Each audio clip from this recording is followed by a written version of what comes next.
Halo, Assalamualaikum warahmatullahi wabarakatuh. Nama saya Fajar Priyo Utomo.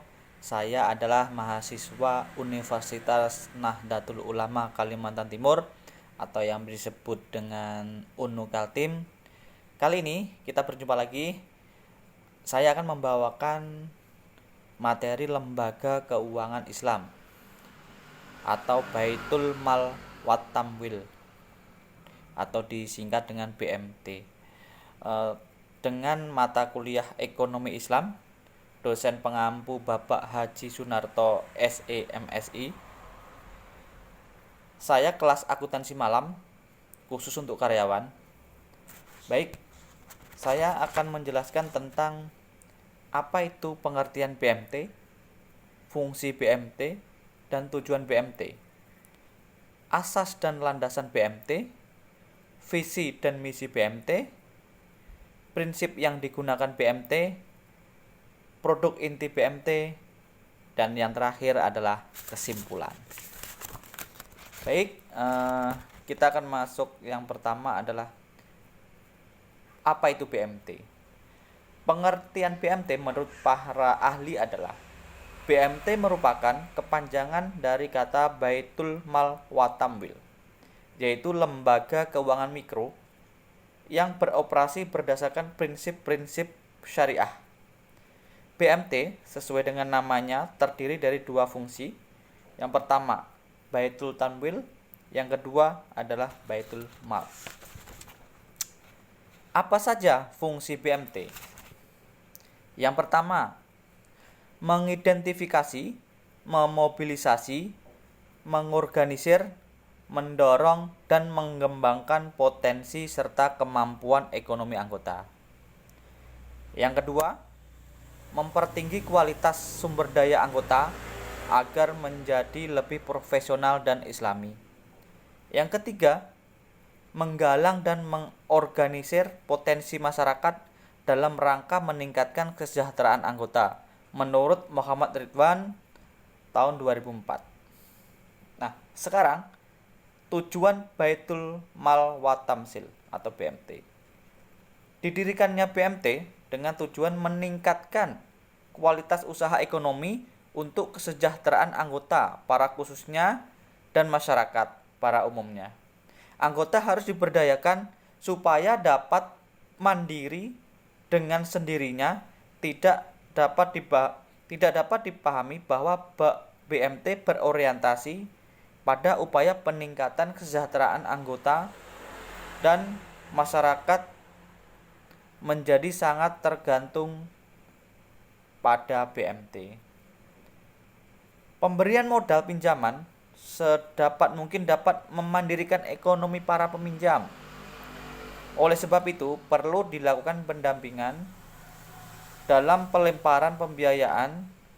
NMT harus dapat menciptakan suasana keterbukaan sehingga dapat mendeteksi berbagai kemungkinan yang timbul dalam pembiayaan.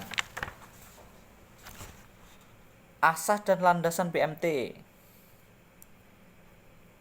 Berdasarkan pedoman cara pembentukan BMT, dinyatakan bahwa BMT berasaskan Pancasila dan undang-undangan serta berlandaskan syariah Islam, keimanan dan ketakwaan.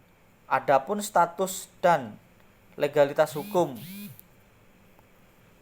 BMT dapat memperoleh status kelembagaan sebagai berikut.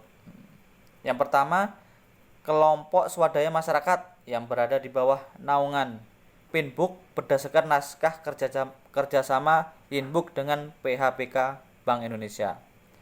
Berdasarkan hukum koperasi, yang pertama, Koperasi Simpan Pinjam Syariah (KSP Syariah), Koperasi Serba Usaha Syariah (KSU Syariah), atau Koperasi Unit Desa Syariah (KUD Syariah). Unit usaha otonom dari koperasi seperti KUD, Kapontren, dan lain-lain.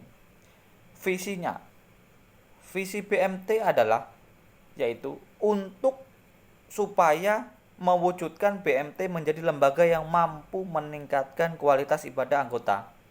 Ibadah dalam arti luas, sehingga mampu berperan sebagai wakil pengabdi Allah Subhanahu wa taala memakmurkan anggotanya pada kasusnya dan masyarakat pada umumnya. Misinya membangun dan mengembangkan tatanan perekonomian dan struktur masyarakat madani yang adil, berkemakmuran, kemajuan, serta makmur, maju, berkeadilan, berlandaskan syariah dan ridho Allah Subhanahu wa taala.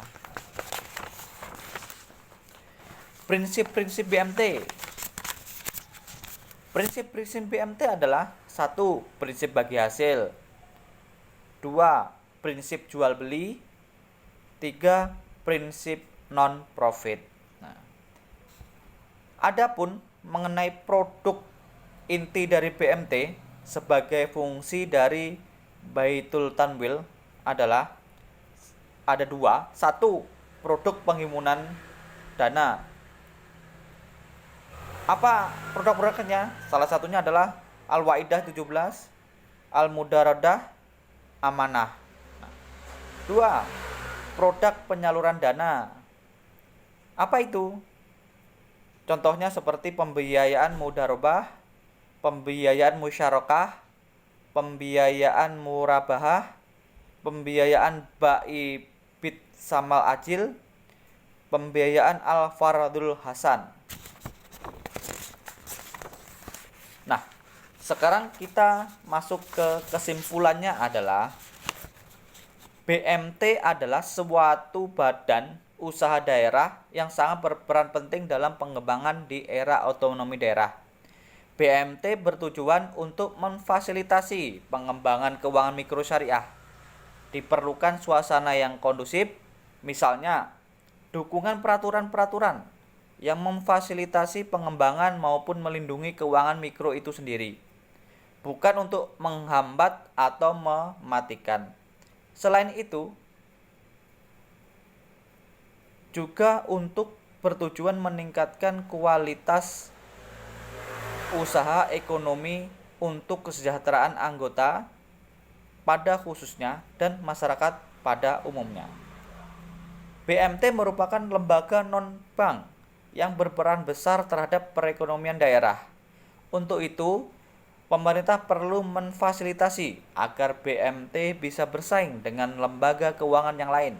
Misalnya, dengan mendukung peraturan yang memfasilitasi pengembangan maupun melindungi keuangan mikro itu sendiri, bukan malah menghambat atau mematikan, sehingga BMT tetap bisa eksis dan bertahan sampai sekarang. Berikut ulasan yang saya sampaikan, kurang lebihnya mohon maaf. Assalamualaikum warahmatullahi wabarakatuh. Sekian dan terima kasih. Tetap dukung channel kita tentang pembelajaran online, terutama Universitas Nahdlatul Ulama Kalimantan Timur. Sekian, bye-bye.